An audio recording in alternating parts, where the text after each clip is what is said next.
My own grandson sold me out to scammers for drug money, and I didn't find out until they had already stolen my life savings and nearly destroyed everything I had worked for my entire life. Before we continue, please subscribe to the channel and let us know where you're listening in the comments. My name is Margaret Henderson and I'm 75 years old, and I never imagined that the sweet little boy I used to read bedtime stories to would grow up to become the person who would hand over my personal information to criminals in exchange for his next fix. It started on a Tuesday morning in October when I received a phone call that would change everything. The voice on the other end was professional, kind even, claiming to be from my bank's fraud department. They knew my full name, my address, my social security number, and even details about my late husband Robert that only family members should know. The caller, who said his name was James Mitchell, explained that there had been suspicious activity on my account and that they needed to verify some information to protect my assets. He knew that I had recently deposited my Social Security check. He knew the exact amount, and he even knew that I had made a small withdrawal the previous Friday to buy groceries at the local Piggly Wiggly. The level of detail was so convincing that I never questioned how he could possibly know all of this information.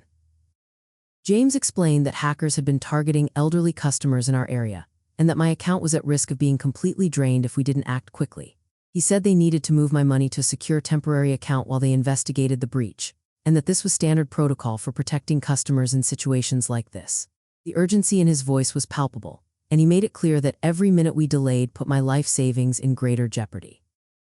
He walked me through what seemed like legitimate security procedures, asking me to verify information that he already seemed to know, which only reinforced my belief that he was genuinely from the bank. Over the next hour, James guided me through a series of steps that included providing additional verification codes that were sent to my phone, confirming my online banking password, and even helping me download what he said was a secure banking app that would allow the fraud department to monitor my account in real time. Everything seemed so official and professional that I followed his instructions without hesitation, grateful that my bank was being so proactive in protecting me from these terrible criminals who were apparently trying to steal from elderly people like myself. By the end of that phone call, I had unknowingly given these scammers complete access to my banking information, and within hours they had transferred nearly $38,000 from my savings account to accounts that I would later learn were completely untraceable. It wasn't until 3 days later, when I went to the bank to make a small withdrawal for my weekly shopping trip, that I discovered the devastating truth about what had happened to my money. The teller, a young woman named Sarah who had always been helpful and friendly, looked at her computer screen with a confused expression before calling over the branch manager, Mrs. Davidson, who had known me for over 15 years. Mrs. Davidson sat me down in her office and gently explained that my savings account had been almost completely emptied through a series of electronic transfers that had been authorized using my own banking credentials. The color drained from my face as she showed me the transaction history, each transfer representing decades of careful saving and the financial security that Robert and I had worked so hard to build together.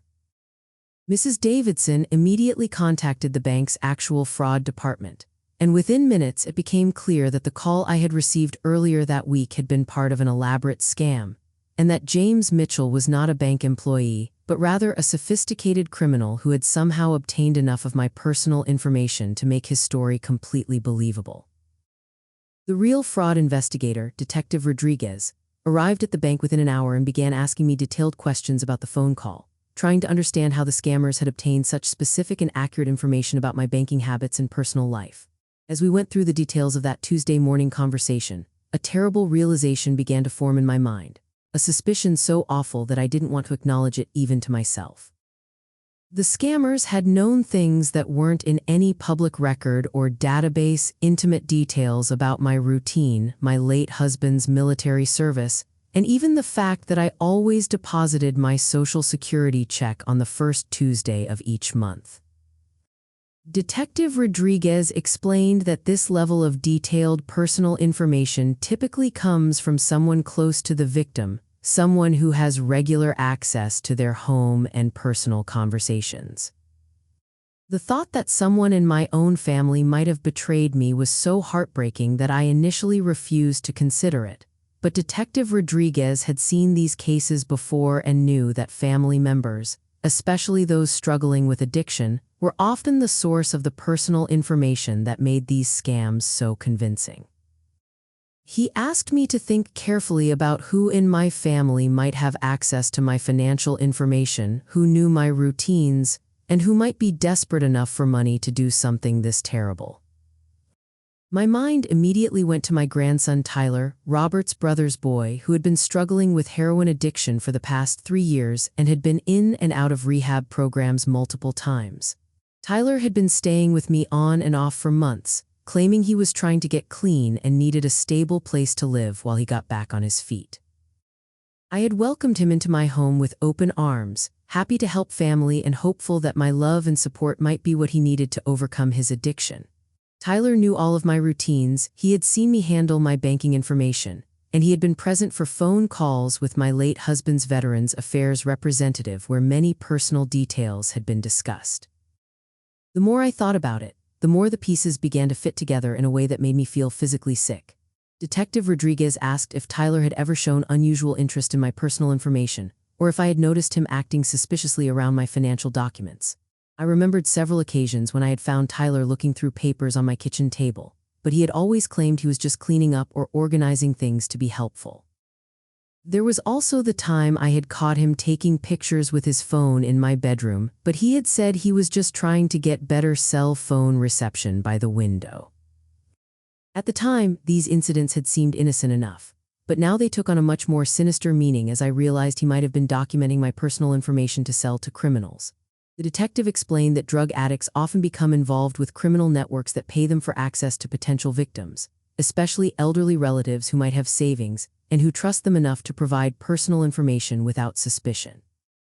The going rate for a complete victim profile, including banking information, social security numbers, and personal details that make scam calls more convincing, can be anywhere from $500 to $2,000, depending on the potential value of the target.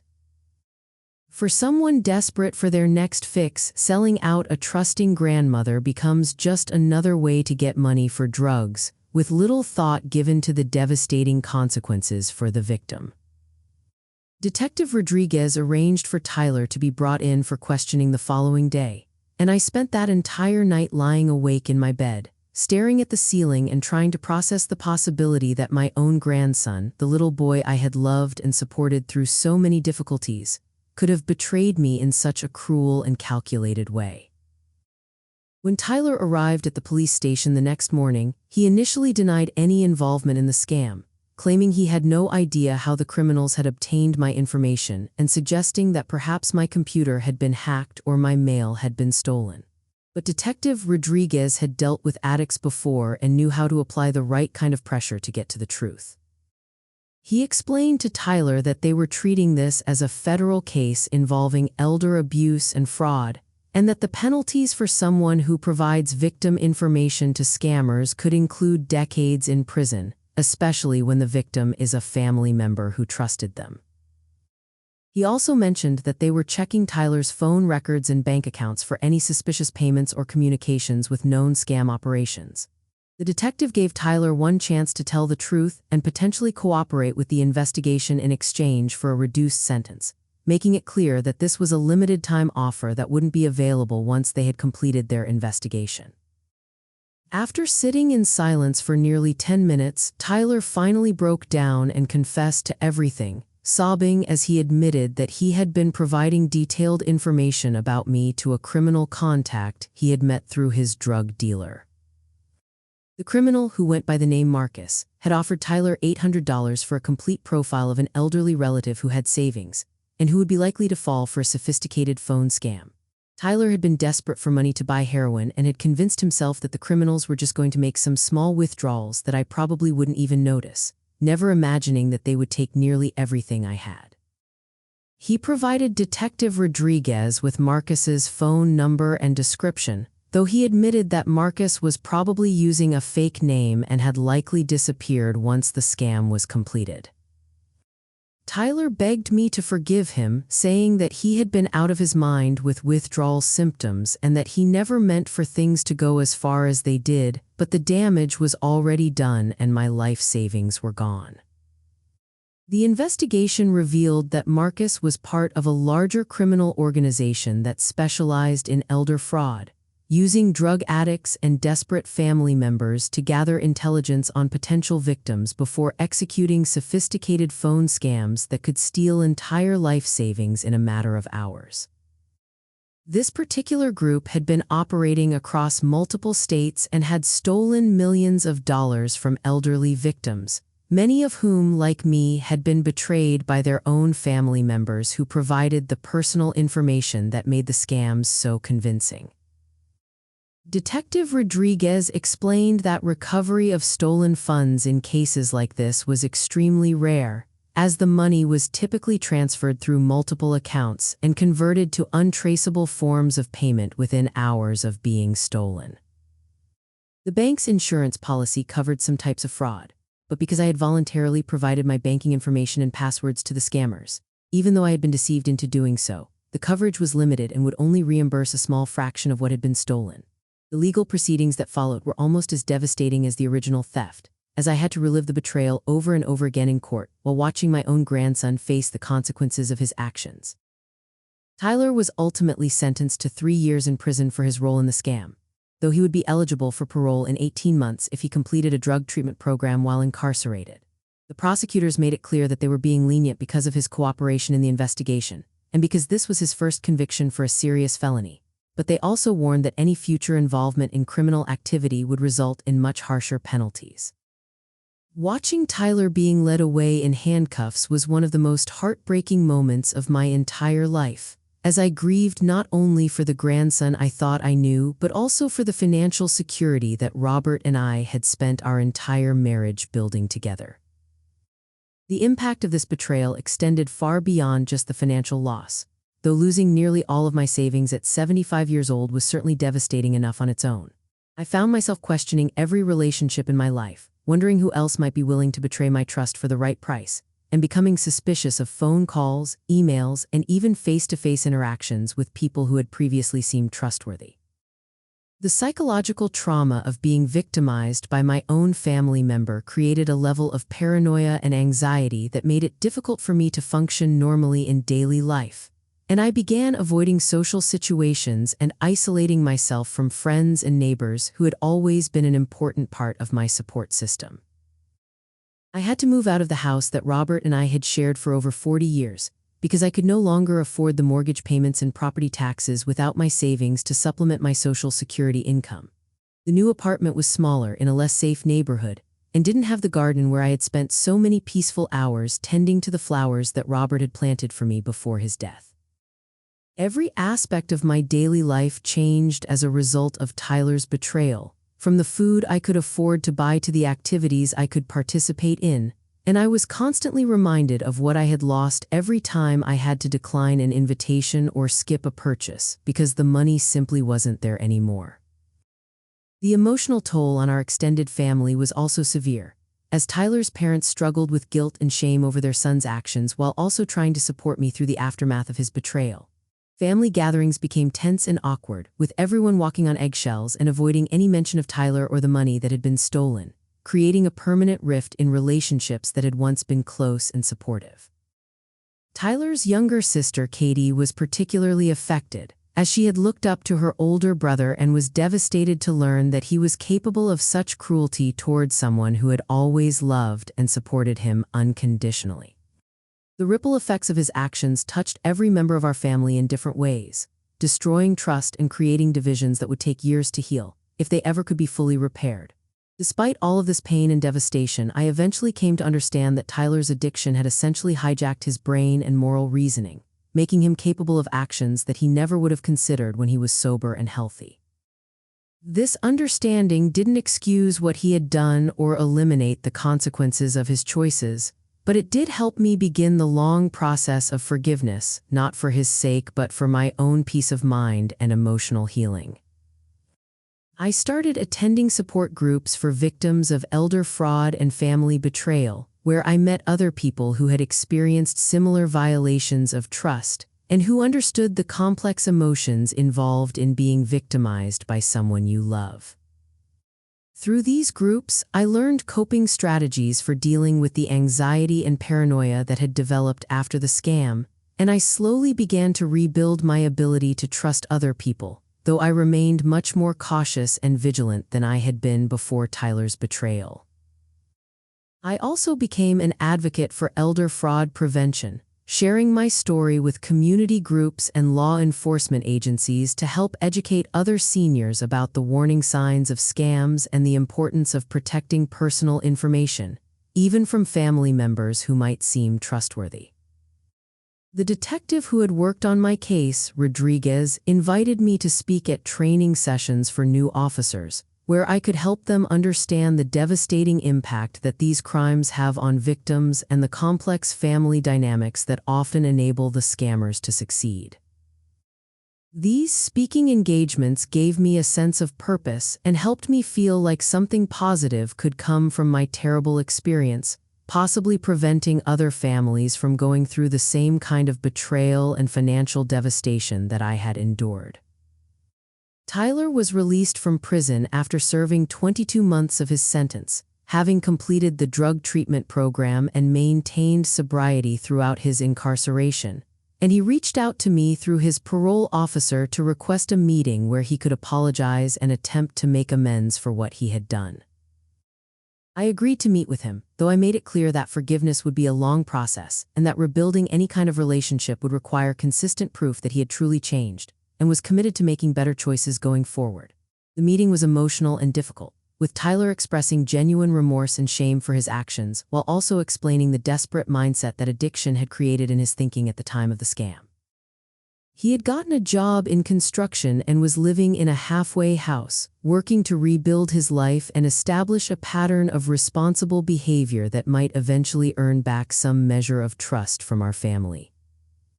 Tyler also revealed that he had been working with law enforcement to help identify and prosecute other members of the criminal organization that had orchestrated the scam, providing information that had led to several arrests and the recovery of some stolen funds for other victims, though unfortunately not for me. While I appreciated his efforts to cooperate with authorities and his apparent commitment to making amends, I made it clear that forgiveness would be earned through years of consistent good choices rather than through grand gestures or promises about future behavior. The financial impact of the scam continued to affect my life in practical ways long after the emotional wounds had begun to heal. As I struggled to stretch my Social Security income to cover basic expenses without the safety net that my savings had provided,